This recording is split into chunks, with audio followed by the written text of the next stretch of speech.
గత కొద్ది రోజులుగా వాతావరణంలో అనూహ్య మార్పులు కనిపిస్తున్నాయి. సడన్గా వెదర్ చేంజ్ కావడం, ఎండ నుంచి వెంటనే చల్లదనానికి మారడం, ఉరుములు మెరుపులతో కూడిన వర్షం, అంటే గాలి తీవ్రత ఎక్కువగా ఉండడం, ఇలాంటి పరిస్థితులు ఎందుకు వస్తున్నాయి? అసలు వాతావరణం ఎలాంటి మార్పులు జరుగుతున్నాయి? చాలా వరకు ఎల్నీలో ప్రభావం అంటున్నారు, మరొక రకమైన ప్రభావం వల్ల ఇలాంటివి జరుగుతుంది అంటున్నారు. అసలు ఎందుకు ఇలా వాతావరణంలో చేంజెస్ ఎఫెక్టివ్గా వెనువెంటనే క్షణాల్లో మారుతుందనే విషయాన్ని కూడా మనం హైదరాబాద్ వాతావరణ శాఖ అధికారిని ధర్మేంద్ర గారు ఉన్నారు. సార్ చెప్పండి, ఎందుకు ఈ మధ్య కాలంలో వాతావరణం ఎక్స్ట్రీమ్గా చేంజ్ అవుతుంది? సడన్గా ఒక దగ్గర ఎండ కొడుతుంది, కొంచెం దూరం వెళ్ళగానే వెదర్ చేంజ్ అయ్యి వర్షం వస్తుంటుంది, గాలి ఎక్కువ ఉంది, సడన్గా ఉరుములు మెరుపులు వస్తున్నాయి. ముఖ్యంగా ఈ టైంలో గాలి దుమారాలు ఉంటాయి, కానీ ఈసారి అతిగా కనిపిస్తున్నాయి. ప్రభావం ఉందా? ఎందుకు ఈ ప్రాబ్లం? ముఖ్యంగా చూసుకున్నట్లయితే సర్వసాధారణంగా వేసవి సమయం అనగానే మార్చి నుంచి మొదలవుతుంది. ఇటు మార్చి నుంచి చూసుకున్నట్లయితే మార్చ్, ఏప్రిల్, మే వరకు కూడా ఈ యొక్క వేసవి తీవ్రత కానీ వేసవి తాపం అనేసి అనొచ్చు. ఒక విధంగా భూ ఉపరితలం మీద వేడి వాతావరణం అనేది ఎక్కువగా ఈ 90 రోజుల్లో మనకి ఎక్కువగా కనిపిస్తూ ఉంటుంది. సో అలాగే చూసుకున్నట్లయితే ఈ యొక్క వేసవిలో కనుక చూసుకున్నట్లయితే ఈ యొక్క ఉష్ణ తీవ్రత పెరుగుదలతో పాటు కనుక చూసుకున్నట్లయితే ఈదుడుగా ప్రభావం, అలాగే చూసుకున్నట్లయితే వీటితో పాటు కనుక చూసుకున్నట్లయితే ఎప్పుడైతే అధిక ఉష్ణ తీవ్రత కొనసాగుతుందో ఆ సమయంలో మనకి వడగండ్ల వాన రావడం, వీటితో పాటు కనుక చూసుకున్నట్లయితే మనకి అక్కడక్కడ కూడా తేలికపాటి వర్షాలు అనేవి కూడా నమోదవడం అనేది కూడా చూడొచ్చు. సో ఏదైనప్పటికీ కూడా ఈదుడుగాల ప్రభావం అనేది అధికంగా ఈ యొక్క సమయంలోనే ఎక్కువ కనిపిస్తూ ఉంటుంది. ముఖ్యంగా చూసుకుంటే ఇటు రాష్ట్ర సరిహద్దుల్లో కానీ ఇంకా రాష్ట్రం వైపు కనుక చూసుకున్నట్లయితే ఎక్కువగా గాలిలో ఉన్నటువంటి అనిశ్చితి, అంటే గాలి దిశ అనేది ఒక దిశలో రావడం కాకుండా అనేక దిశల నుంచి రావడం, అలాగే చూసుకున్నట్లయితే ఈ యొక్క గాలి యొక్క తీవ్రత కూడా అధికంగా కొనసాగడం అనేవి జరగడం వల్ల రెండు వ్యతిరేక దిశల గాలి కలయిక వల్ల కూడా ఎక్కువగా ఈ ఉరుములు మెరుపులతో కూడినటువంటి వాతావరణ పరిస్థితులు అనేవి కనిపిస్తూ ఉంటాయి. ఏదైనప్పటికీ కూడా వేసవి అనగానే మనకి ఎక్కువ ఉష్ణ తీవ్రత, అలాగే వడగాల్పులు, అలాగే చూసుకున్నట్లయితే ఉరుములు మెరుపులతో పాటు తేలికపాటి వర్షాలు అనేవి కూడా సర్వసాధారణంగా ఈ యొక్క సీజన్లో మనం చూడొచ్చు. సార్, అంటే వెదర్ అనేది వెంటనే అబ్నార్మల్గా మార్పు చెందడం, క్షణాల్లో మారడం, దీనికి ఏమైనా పర్టికులర్ రీజన్ ఉంటుందా? ముఖ్యంగా చూసుకున్నట్లయితే ఈ యొక్క చేంజెస్ అనేవి చూసుకున్నట్లయితే ప్రస్తుతం సర్వసాధారణంగా ఇవి గాల్లో ఉన్నటువంటి తేమ ఎంతవరకు ఉంది, గాల్లో ఏ విధంగా పవనాలు అనేవి కొనసాగుతున్నాయి, అలాగే చూసుకున్నట్లయితే ఎంతవరకు కూడా సూర్యరశ్మి భూమిని తాకుతుంది, వీటి మీద మనకి ఎక్కువగా ఆధారపడి ఉంటుంది. సో వాతావరణ మార్పులు అనేవి కూడా చూసుకున్నట్లయితే మనం గత 10 సంవత్సరాల కన్నా చూసుకున్నట్లయితే 10 కానీ 20 సంవత్సరాలు చూసుకున్నట్లయితే ఒక విధంగా భూమి ఉపరితలం అనేది వేడి వాతావరణంతో నిండుకుంది.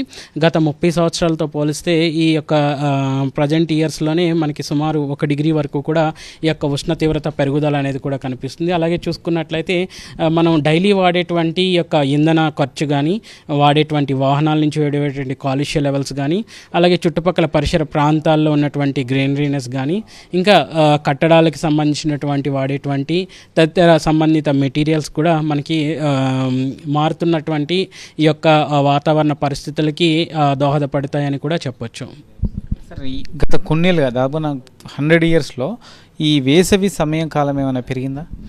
ఒక విధంగా చూసుకున్నట్లయితే వేసవి అనగానే ఇందాక చెప్పినట్లుగా 90 రోజుల వ్యవధి. ఒక విధంగా ఈ యొక్క వ్యవధి కాలం అనేది కొనసాగింపు కానీ, పొడిగింపు కానీ, తగ్గింపు కానీ ఉన్నటువంటి వాతావరణ సూచికలు కనుక చూసుకున్నట్లయితే సముద్ర తరంగాల నుంచి, సముద్ర తీరాల నుంచి వచ్చేటువంటి యొక్క వేడి గాలులు కానీ, ఇంకా చూసుకున్నట్లయితే సముద్రం ఉపరితలం మీద ఉన్నటువంటి వేడి యొక్క తేమ శాతం కూడా ఇవన్నీ పరిగణనలో తీసుకోవాలి. సో ఒక విధంగా చూసుకున్నట్లయితే గత 2-3 సంవత్సరాలుగా కూడా ఒక విధంగా మనకి లానినా కండిషన్స్తో పాటు ఎలినో కండిషన్స్ ఉన్నప్పటికీ కూడా న్యూట్రల్ ఫేజ్లో మనకి కొనసాగాయి. చెప్పాలంటే మనకి తెలంగాణ రాష్ట్రానికి సుమారు మనం చూసుకుంటే 740 మిల్లీమీటర్ల వర్షపాతం అనేది నమోదవుతూ ఉండాలి ముఖ్యంగా ఈ నైరుతి కాలంలో. గత 10 సంవత్సరాలు కనుక చూసుకున్నట్లయితే ఈ యొక్క సగటు అనేది కూడా 930 మిల్లీమీటర్లకు మారింది.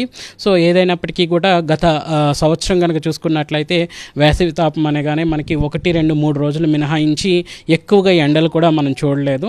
సో గత సంవత్సరం కనుక చూసుకున్నట్లయితే సుమారు 1-2 రోజులు అది కూడా ఉత్తర తెలంగాణ భాగంలోని ఎక్కువ ఎండ తీవ్రత కొనసాగి తర్వాత రాష్ట్రం అంతటా కూడా ఒక విధంగా చల్లటి వాతావరణంతో నిండుకుంది. బట్ ఈ సంవత్సరం దానికి భిన్నంగా ఇటు మార్చి నుంచే మనకి ఎండ తీవ్రత చూడొచ్చు.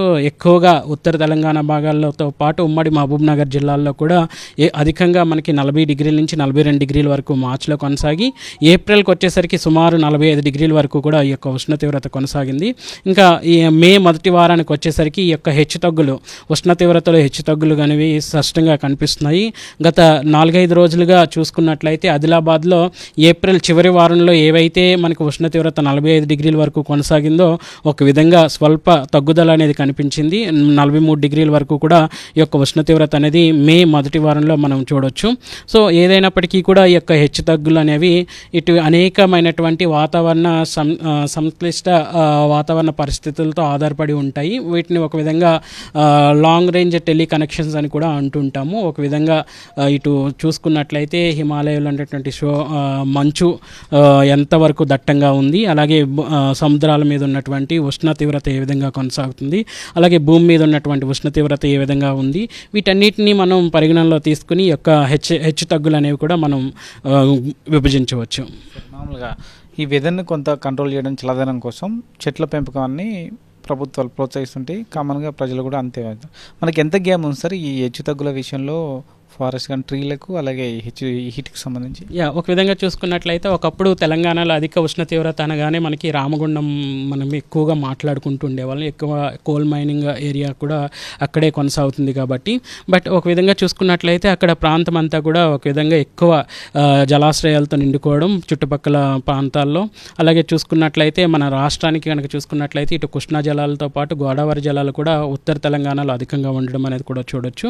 అయినప్పటికీ కూడా ఆదిలాబాద్ ఇంకా కరీంనగర్ చూసుకున్నట్లయితే ఇంకా నిజామాబాద్లో కూడా మనకి ఈ యొక్క ఎండ తీవ్రత అనేది కొనసాగుతుందని చెప్పాలి. ఏదైనప్పటికీ కూడా ఎక్కడైతే పచ్చదనం ఉంటుందో అక్కడ కొంచెం తగ్గుదల కూడా కనిపిస్తూ ఉంటుంది. ఇంకా మనం చూసుకున్నట్లయితే ఎక్కడైతే మనకి గ్రీనరీ ఒక విధంగా పార్క్ ఏరియాస్ ఉంటాయో, ఈ మనకి రిక్రియేషన్ ఏరియాస్ కింద మనం నడుస్తుంటామో అక్కడ కనుక చూసుకున్నట్లయితే పచ్చదనం అనేది ఉంటుంది. ఇంకా యూనివర్సిటీస్లో మనం చూసుకున్నట్లయితే యూనివర్సిటీ క్యాంపస్ పరిసర ప్రాంతాల్లో కూడా పచ్చదనం అనేది అధికంగా ఉండడం వల్ల ఒక విధంగా సిటీలో పోలిస్తే మనకి ఎక్కువ ఎండ తీవ్రత సిటీలో కనిపించినప్పటికీ కూడా ఎక్కడైతే గ్రీనరీ ఉందో అక్కడ మనకి తగ్గుదల అనేది కనిపిస్తుంటుంది. ఎందుకంటే ఒక విధంగా ఈ అర్బనైజేషన్ అంటే నగర అభివృద్ధి పేరుతో మనకి ఏంటంటే జనసాంద్రత కూడా పెరుగుతూ ఉన్నారు. ఈ జనసాంద్రత పెరుగుదల వల్ల మనకి ఎక్కువగా ఈ యొక్క పచ్చదనం అనేది తగ్గడం, వీటి వల్ల ఈ ఎప్పుడైతే పచ్చదనం తగ్గుతుందో సర్వసాధారణంగా ఉష్ణ తీవ్రత కూడా క్రమేపీ పెరుగుదల అనేది కూడా కనిపిస్తూ ఉంటుంది. సో ఇవన్నీ కూడా ఈ యొక్క ఉష్ణ తీవ్రతకు పెరుగుదలకు దోహదపడతాయనే చెప్పాలి. ఈ వాతావరణంలో వేగంగా మార్పుకు సంబంధించి టెక్నికల్ అంశాలు వెదర్ దాంట్లో ఏం చెప్తారు దీన్ని? ఒక విధంగా చూసుకున్నట్లయితే గ్లోబల్ వార్మింగ్ అనేసి ఇంకా క్లైమేట్ చేంజ్ సినారియోస్ అనేసి ఎక్కువగా తరచుగా ఇటు విజ్ఞాన వార్తలేంటి ఇంకా ఈవెన్ కామన్ మనుషులు కూడా సర్వసాధారణంగా ఈ యొక్క అంశాలపై ఈ ప్రస్తుతం సమాజంలో చర్చలు అనేవి ఎక్కువగా జరుగుతూ ఉన్నాయి.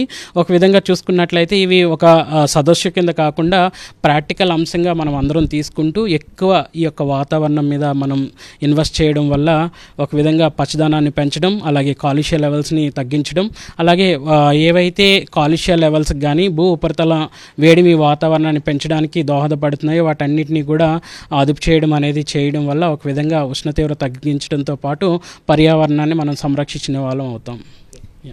ఇది మొత్తానికి వాతావరణానికి సంబంధించి రెండు వ్యతిరేక దిశలో లేదా రెండు సవ్య దిశలో వాతావరణం అనేది వెదర్ అనేది రావడం వల్ల ఎక్కువగా పిడుగులు పడుతున్నాయి. దీంతోపాటు కాలుష్యం పెరగడం వల్ల కూడా ఎండ తీవ్రత వేగంగా మారుతుంది. కొన్ని చోట్ల ఎక్కువగా చల్లదనం ఉండడం, కొన్ని చోట్ల వెంటనే ఉరుములు వర్షాలతో రావడం అనేది కూడా ఇది మార్పు చెందుతుంది. గ్లోబల్ వార్మింగే దీనికి ప్రధాన కారణం. చెట్ల పెంపకం ద్వారా కొంతమేర దీన్ని తగ్గించుకోవచ్చు అనేది వాతావరణ శాఖ అధికారి ధర్మేంద్ర చెప్తున్నారు. కెమెరా పర్సన్ నాయుడుతో రాకేష్ రెడ్డి, సాక్షి న్యూస్, హైదరాబాద్.